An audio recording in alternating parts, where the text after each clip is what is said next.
In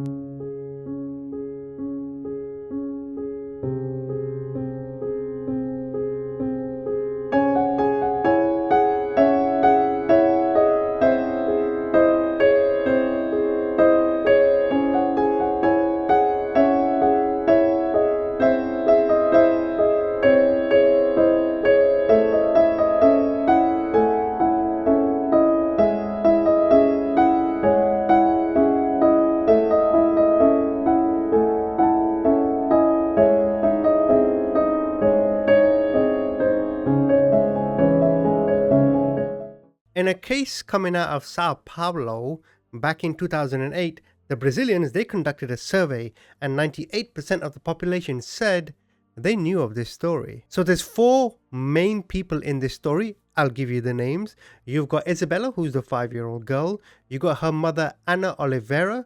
You got her father, Alexandra Nardoni. And then you got his girlfriend, Ana Jatoba. And I'll tell you this now. Isabella's life was taken in this story because they simply did not want her. She was an inconvenience. She was a hindrance and a burden. Let's get into it. If you end up liking this video, please subscribe. Follow me on Instagram. Now, Isabella was born on the 18th of April 2002 in Sao Paulo, Brazil. Her biological mother was Ana Carolina Cunha de Oliveira, and she was 17 years old when she was pregnant with Isabella. Her father's name is Alexandra Alves Nardoni. By the way, forgive me if I butchered these names, by the way. I'm a muppet. Now, Alexandra did not like the fact that Anna got pregnant because at the time, he was in law school. I mean, I guess you can make the argument, well, don't put your dick in her then. Now, Ana Oliveira and Alexandra had been dating for around a year, but then 2 months before Isabella was born, they broke up. But when Isabella was born, Alexandra was paying child support. Alexandra, the father of Isabella, then started dating Ana Jatoba. Jatoba ended up becoming the stepmother to Isabella, and then Alexandra and Jatoba both had 2 sons themselves. Now, the crime took place on Saturday, the 29th of March 2008 in the city of Sao Paulo in a building called Edifício London, which is known as the London Building. And having grew up in London, if it's like any London flat, this place was a piece of shit. Now, it was reported that Isabella had a very good relationship with her father and with the stepmother, and in particular her step siblings. And I guess it confirms the saying that, you know, mama's boy and daddy's little girl. So around 11:59, like around lunchtime on the night of the crime, police were called to, the London Building because someone had reported a theft and a child had been thrown out the window on the 6th floor. One of the residents called the police, and the concierge, the guy at the receptionist, he also called the police to report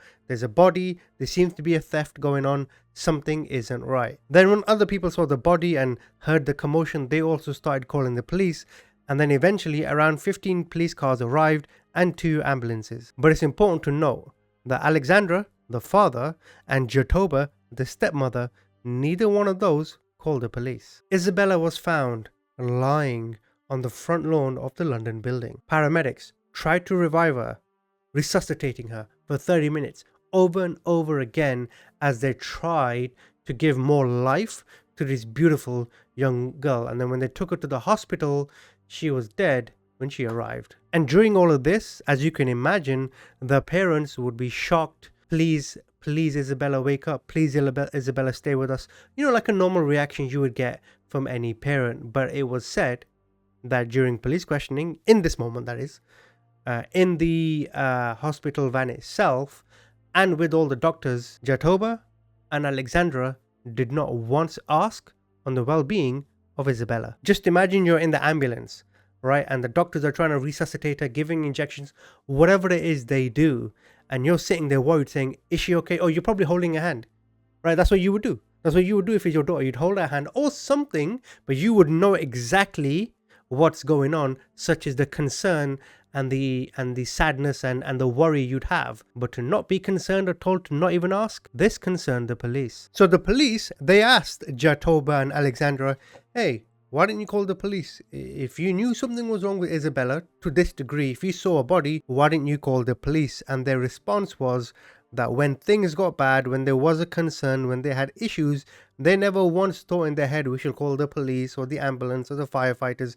This wasn't a habit that they had. They also went on to say that everything happened so fast that they were just confused and they didn't know what to do. I mean, you got a child on the floor. Call the police. What's wrong with you? So Alexandra's story goes as follows. He claims they were in their car going home to the London building, and Isabella fell asleep in the back seat of the car. He then, with Jatoba, takes her upstairs, puts her in the apartment. He then goes back to the car with Jatoba to get their two sons. And when they returned, the front door of the apartment was open and there was like a safety protection net outside of Isabella's window. So when they went to the window, all they see when they look down is Isabella on the floor, and they assumed some kind of robbery or theft happened.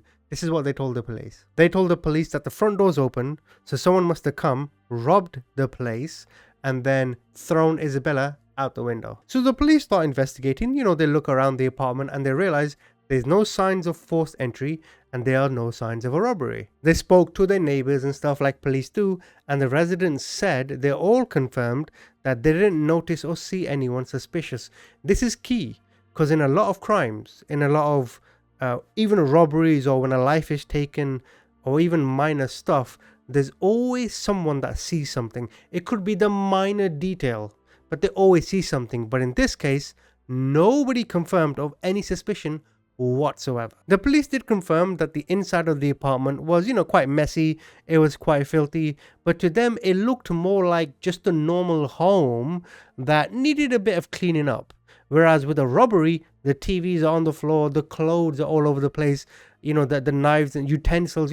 Imagine a thief opening your drawer, right, and then just throwing everything everywhere. There's a specific way that a robbery looks in terms of the crime scene and a normal house. And according to the police, this just looked like a normal house. The police also noticed that even though the Alexandra and Jatoba confirmed that the front door was open, there was no dents on the door, there was no marks on the door. Like if a thief is going to come and try and knock your door down, then the latch or the lock may have a dent in it, it may come out of place. On the wall, you'll see like a little mark. None of this was there. But what then the police noticed was peculiar. When they were looking at the front of the house, of the apartment, the front of the door, they saw blood drops. And they followed the trail of the blood drops and they went to Isabella's room. But what's interesting is that to them, the blood drops looked like they had been cleaned off. So imagine blood landing on the floor. At first, it's just like any red liquid, right? But when you wipe the blood, it smudges. And then it dries a little bit. But the smudging confirms the wipe. And the police saw smudges all the way to the window, which told them she was bleeding before she even got to the apartment. Police went on to find that in Alexandra's car, they see a whole bunch of blood spots. On his t-shirt, they saw a whole bunch of blood stains. And when they looked at Isabella's diaper, there was a whole bunch of blood on there too. The police also found that this safety net that was on Isabella's window, it had dust particles on it. And they found the same dust particles on Alexandra's t-shirt, as if he had pressed himself against this safety net. The police observed this safety net and they realized that given the strength of it and how secure it is, there's no way a 5-year-old would have been able to penetrate it by themselves. So Jatoba and Alexandra told the police, well, there's a lot of residents in the area who always gave Isabella some weird stares. They looked at her in a strange way and acted as if they wanted to harm Isabella. So the police decide, okay, well, let's go investigate and speak to these residents. They spoke to over 23 people and absolutely nothing came of it. But when they questioned the residents confirmed that Jatoba and Alexandra would fight a lot. In fact, there were times when Alexandra became physically abusive with her, as well as both of them being verbally abusive. And they also observed that Jatoba was jealous of Alexandra's ex, Anna. And I think this is where the problem is. I think whenever Jatoba looked at Isabella, she saw Anna, the real mother, and she just hated that. She was constantly reminded of Alexandra's previous relationship every time she saw Isabella. Now, what startled police even further is Alexandra first said, well, maybe the doorman, the concierge, he has access to all the keys to the London building. Perhaps he entered the apartment, because he had bad intentions or something of that nature. Then Alexandra went on to say, no, that's not the case. I think this house was broken into, even though the police did not see any signs of a robbery. So the police were thinking in their head, okay, Alexandra knows more than what he's saying. Why don't we go and try and find out? Now, in a lot of cases where life has been taken, the coroner's report, the medical examiner's office, is often one of the biggest signs on who could have possibly committed the crime. And the medical examiner's office confirmed that Isabella's life was taken due to asphyxiation. And what's key here is they confirm this was before she was thrown out the window. So somebody throttled her and then threw her out of the window.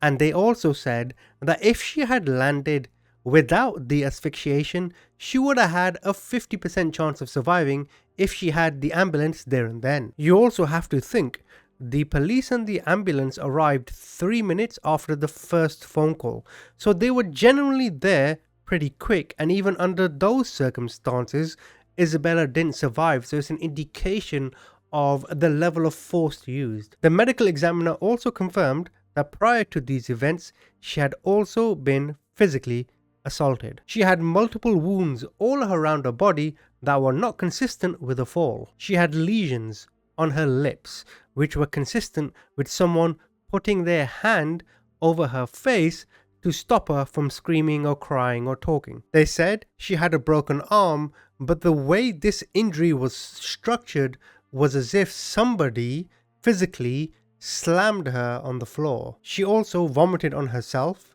She had lesions on her wrists, and she had a cut on her forehead, and the wrists and the forehead both indicated these were done by someone else. So given all this, once all the facts and this information was gathered, it was determined that Jatoba punched Isabella in the forehead. This happened while they were still in the car, and then when they get back into the apartment, Alexandra, the father, punches her and throws her on the floor of the apartment. This throwing on the floor confirms the blood marks on the floor, as well as on himself on the t-shirt. He then grabbed her, grabbed some scissors, cut this protection net, and threw her from the 6th floor. Isabella was buried on the 31st of March 2002 around 9:30 in the morning. Now it's important to understand that during the trial, Anna Oliveira, the real biological mother, she confirmed that Jatoba, the stepmother, called her on the night Isabella passed, and she said she kept telling Oliveira, it's your daughter's fault, it's your daughter's fault, it's your daughter's fault. Anna Oliveira also went on to say